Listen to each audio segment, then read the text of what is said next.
व्रतदान समुच्चय। अग्निदेव कहते हैं, वशिष्ठ, अब मैं सामान्य व्रतों और दानों के विषय में संक्षेप पूर्वक कहता हूं। प्रतिपदा आदि तिथियों, सूर्य आदि वारों, कृतिका आदि नक्षत्रों, विषकुंभ आदि योगों, मेष आदि राशियों और ग्रहण आदि के समय उस काल में जो व्रत, दान एवं तत्संबंधी द्रव्य एवं नियमादि आवश्यक है, उसका भी वर्णन करूंगा। व्रतदानोपयोगी द्रव्य और काल सबके अधिष्ठात्र देवता भगवान श्री विष्णु है। सूर्य, शिव, ब्रह्मा, लक्ष्मी आदि सभी देवी देवियां श्री हरि की ही विभूति हैं। इसलिए उनके उपदेश से किया गया व्रत, दान और पूजन आदि सब कुछ देने वाला होता है। श्री विष्णु पूजन मंत्र। जगतपत्ते समागच्छ आसनम पाद्य मध्य करम मधुपर्क चायम चाम स्नानम वस्त्रम गंधकम पुष्पम धूपम च दीपम च नैवेद्यादि नमोस्तुते। जगतपते, आपको नमस्कार है।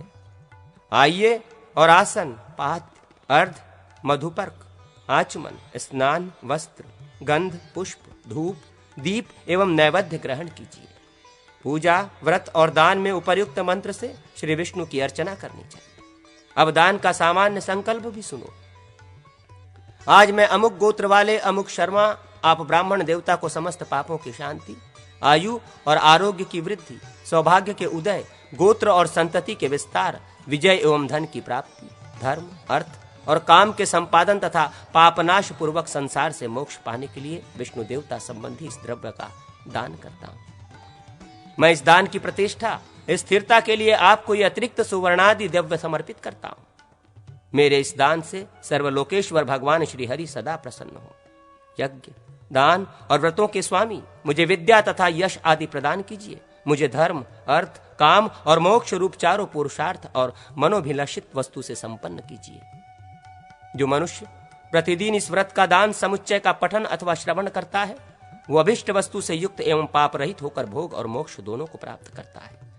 इस प्रकार भगवान वासुदेव आदि से संबंधित नियम और पूजन से अनेक प्रकार के तिथि, वार, नक्षत्र, संक्रांति, योग और मनमत्सरादि संबंधी व्रतों का अनुष्ठान सिद्ध होता है। धन के प्रकार, देश काल और पात्र का विचार, पात्र भेद से दान के फल भेद, द्रव्य देवताओं तथा दान विधि का कथन। अग्निदेव कहते हैं, मुनिश्रेष्ठ, अब मैं भोग और मोक्ष प्रदान करने वाले दान धर्मों का वर्णन करता हूं। सुनो। दान के इष्ट और पूर्त दो भेद हैं। दान धर्म का आचरण करने वाला सब कुछ प्राप्त कर लेता है। बावड़ी, कुआं, तालाब, देव मंदिर, अन्न का सदाव्रत तथा बगीचे आदि बनवाना पूर्त धर्म कहा गया है, जो मुक्ति करने वाला है। अग्निहोत्र तथा सत्य भाषण, वेदों का स्वाध्याय, अतिथि सत्कार और बलि वैश्वव देव, इन्हें इष्ट धर्म कहा गया है। यह स्वर्ग की प्राप्ति कराने वाला है। ग्रहण काल में, सूर्य की संक्रांति में और द्वादशी आदि तिथियों में जो दान दिया जाता है वो पूर्त है, वो भी स्वर्ग प्रदान करने वाला है। देश, काल और पात्र में दिया हुआ दान करोड़ गुना फल देता है। सूर्य के उत्तरायण और दक्षिणायन प्रवेश करने के समय, पुण्यमय विश्व काल में, व्यतिपात, तिथिक्षय, युगारंभ, संक्रांति, चतुर्दशी, अष्टमी, पूर्णिमा, द्वादशी, अष्टकाश्राद्ध, यज्ञ, उत्सव, विवाह, मन्वतरांभ, वैधृति योग, दुस्वप्न दर्शन, धन एवं ब्राह्मण की प्राप्ति में दान दिया जाता है। अथवा जिस दिन श्रद्धा हो उस दिन या सदैव दान दिया जा सकता है। दोनों अयन और दोनों विषुव, ये चार संक्रांतियां, षडशितमुखा नाम से प्रसिद्ध चार संक्रांतियां तथा विष्णु पदा नाम से विख्यात चार संक्रांतियां, ये 12 संक्रांतियां ही दान के लिए उत्तम मानी गई हैं। कन्या, मिथुन, मीन और धनु राशियों में जो सूर्य की संक्रांतियां होती हैं, वे षडशितमुखा कही जाती हैं। वे 86 गुना फल देने वाली है। उत्तरायण और दक्षिणायन संबंधी मकर एवं कर्क की संक्रांतियों के अतीत और अनागत पूर्व या पर घटिकाएं पुण्य मानी गई हैं। कर्क संक्रांति की 30-30 घड़ी और मकर संक्रांति की 20-20 घड़ी पूर्व और पर की भी पुण्य कार्य के लिए विहित है। तुला और मेष की संक्रांति वर्तमान होने पर उसके पूर्वापर की 10-10 घड़ी का समय पुण्य काल है। षडशितिमुखा संक्रांतियों के व्यतीत होने पर 60 घड़ी का समय पुण्यकाल में ग्राह्य है। विष्णुपदा नाम से प्रसिद्ध संक्रांतियों के पूर्वोपर की 16 घड़ियों को पुण्यकाल माना गया है। श्रवण, अश्विनी, धनिष्ठा को एक आश्लेषा के मस्तक भाग अर्थात प्रथम चरण में जब रविवार का योग हो तब ये व्यतिपात योग कहलाता है। कार्तिक के शुक्ल पक्ष की नवमी को कृतयुग और वैशाख के शुक्ल पक्ष की तृतीया को त्रेता प्रारंभ हुआ। अब द्वापर के विषय में सुनो। माघ मास की पूर्णिमा को द्वापर युग और भाद्रपद के कृष्ण पक्ष की त्रयोदशी को कलयुग की उत्पत्ति जाननी चाहिए। मनवंतरों का आरंभ काल या मनवादि तिथियां इस प्रकार जाननी चाहिए। आश्विन के शुक्ल पक्ष की नवमी, कार्तिक की द्वादशी, माघ एवं भाद्रपद की तृतीया, फाल्गुन की अमावास्या, पौष की एकादशी, आषाढ़ की दशमी, माघ मास की सप्तमी, श्रावण के कृष्ण पक्ष की अष्टमी, आषाढ़ की पूर्णिमा, कार्तिक, फाल्गुन एवं ज्येष्ठ की पूर्णिमा। मार्गशीर्ष मास की पूर्णिमा के बाद जो 3 अष्टमी तिथियां आती हैं उन्हें 3 अष्टका कहा गया है। अष्टमी का अष्टका नाम है। इस अष्टकाओं में दिया हुआ दान अक्षय होता है। गया, गंगा और प्रयाग आदि तीर्थों में तथा मंदिरों में किसी के बिना मांगे दिया हुआ दान उत्तम जाने, किंतु कन्यादान के लिए ये नियम लागू नहीं है। दाता पूर्वाभिमुख होकर दान दे और लेने वाला उत्तराभिमुख होकर उसे ग्रहण करे। दान देने वाले की आयु बढ़ती है किंतु लेने वाले की भी आयु क्षीण नहीं होती। अपने और प्रतिगृहिता के नाम एवं गोत्र का उच्चारण करके देय वस्तु का दान किया जाता है। कन्यादान में इसकी 3 आवृत्तियां की जाती हैं। स्नान और पूजन करके हाथ में जल लेकर उपर्युक्त संकल्प पूर्वक दान दें। सुवर्ण, अश्व, तिल, हाथी, दासी, रथ, भूमि, गृह, कन्या और कपिला गौ का दान दें। ये 10 महादान हैं। विद्या, पराक्रम, तपस्या, कन्या, यजमान और शिष्य से मिला हुआ संपूर्ण धन दान नहीं, शुल्क रूप है। शिल्प कला से प्राप्त धन भी शुल्क ही है। ब्याज, खेती, वाणिज्य और दूसरे का उपकार करके प्राप्त किया हुआ धन, पासे, जुए, चोरी आदि प्रतिरूपक स्वांग बनाने और साहसपूर्ण कर्म से उपार्जित किया हुआ धन तथा छल कपट से पाया हुआ धन, ये 3 प्रकार के धन क्रमशः सात्विक, राजस एवं तामस 3 प्रकार के फल देते हैं। विवाह के समय मिला हुआ, ससुराल को विदा होते समय प्रीति के निमित्त प्राप्त हुआ, पति द्वारा दिया गया, भाई से मिला हुआ, माता से प्राप्त हुआ तथा पिता से मिला हुआ, यह 6 प्रकार के धन स्त्री धन माने गए हैं। ब्राह्मण, क्षत्रिय और वैश्यों के अनुग्रह से प्राप्त हुआ धन शूद्र का होता है। गौ, गृह, शैया और स्त्री ये अनेक व्यक्तियों को नहीं दी जानी चाहिए। इनको अनेक व्यक्तियों के साझे में देना पाप है। प्रतिज्ञा करके फिर न देने से प्रतिज्ञाकर्ता के 100 कुलों का विनाश हो जाता है। किसी भी स्थान पर उपार्जित किया हुआ पुण्य देवता, आचार्य एवं माता पिता को प्रयत्न पूर्वक समर्पित करना चाहिए। दूसरे से लाभ की इच्छा रखकर दिया हुआ धन निष्फल होता है। धर्म की सिद्धि श्रद्धा से होती है। श्रद्धा पूर्वक दिया हुआ जल भी अक्षय होता है। जो ज्ञान, शील और सद्गुणों से संपन्न हो एवं दूसरों को कभी पीड़ा न पहुंचाता हो, वो दान का उत्तम पात्र माना गया है। अज्ञानी मनुष्यों का पालन एवं त्राण करने से वो पात्र कहलाता है।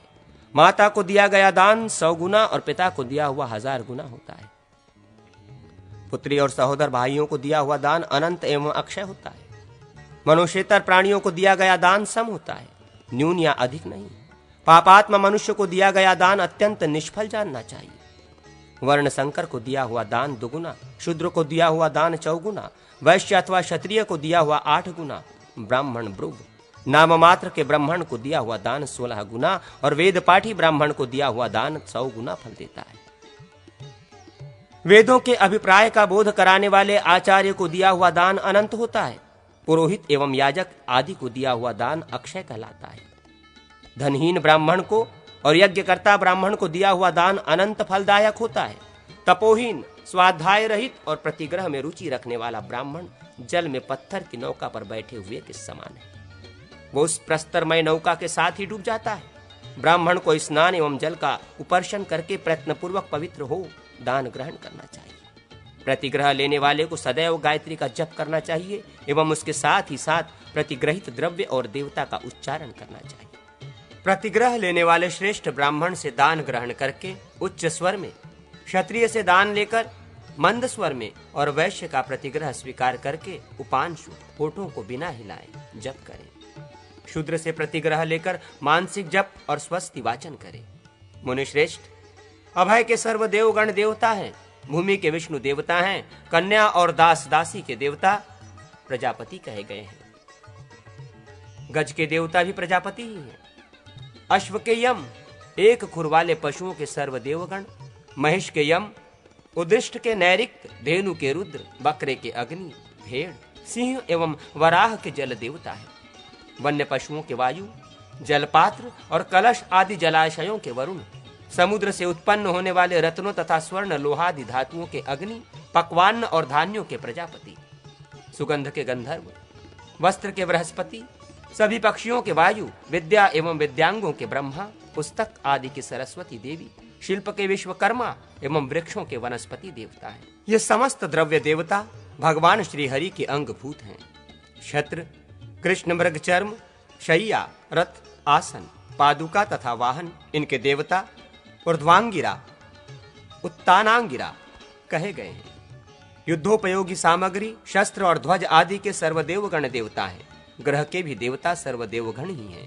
संपूर्ण पदार्थों के देवता विष्णु अथवा शिव हैं, क्योंकि कोई भी वस्तु उनसे भिन्न नहीं है।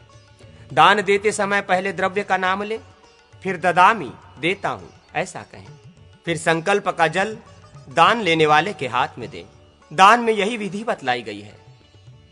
प्रतिग्रह लेने वाले ये कहे, विष्णु दाता है, विष्णु ही द्रव्य है और मैं इस दान को ग्रहण करता हूं। ये धर्मानुकूल प्रतिग्रह कल्याणकारी हो। दाता को इससे भोग और मोक्ष रूप फलों की प्राप्ति हो। गुरुजनों, माता पिता और सेवकों के उद्धार के लिए देवताओं और पितरों का पूजन करना हो तो उसके लिए सबसे प्रतिग्रह ले, परंतु उसे अपने उपयोग में न लावे। शूद्र का यह धन यज्ञ कार्य में ग्रहण न करे, क्योंकि उसका फल शूद्र को ही प्राप्त होता है। वृत्ति रहित ब्राह्मण शूद्र से गुड़, तक्र, रस आदि पदार्थ ग्रहण कर सकता है। जीविका विहीन द्विज सबका दान ले सकता है, क्योंकि ब्राह्मण स्वभाव से ही अग्नि और सूर्य के समान पवित्र है। इसलिए आपत्ति काल में निंदित पुरुष को पढ़ाने, यज्ञ कराने और उनसे दान लेने से उसको पाप नहीं लगता।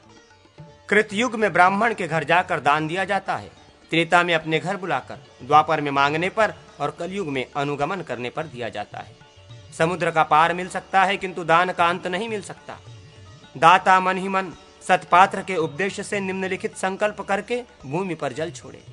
आज मैं चंद्रमा अथवा सूर्य के ग्रहण या संक्रांति के समय गंगा, गया अथवा प्रयाग आदि अनंत गुण संपन्न तीर्थ देश में अमुक गोत्र वाले वेद वेदांग देववेत्ता महात्मा एवं सतपात्र अमुक शर्मा को विष्णु, रुद्र अथवा जो देवता हो, उन देवता संबंधी अमुक महाद्रव्य, कीर्ति, विद्या, महति, कामना, सौभाग्य और आरोग्य के उदय के लिए, समस्त पापों की शांति एवं स्वर्ग के लिए, भोग और मोक्ष के प्राप्त्यर्थ आपको दान करता हूँ। इससे देवलोक, अंतरिक्ष और भूमि संबंधी समस्त उत्पातों का विनाश करने वाले मंगलमय श्री हरि मुझ पर प्रसन्न हो और मुझे धर्म, अर्थ, काम एवं मोक्ष की प्राप्ति कराकर ब्रह्मलोक प्रदान करे। तदनंतर ये संकल्प पढ़े, अमुक नाम और गोत्र वाले ब्राह्मण अमुक शर्मा को मैं इस दान की प्रतिष्ठा के निमित्त सुवर्ण की दक्षिणा देता हूँ।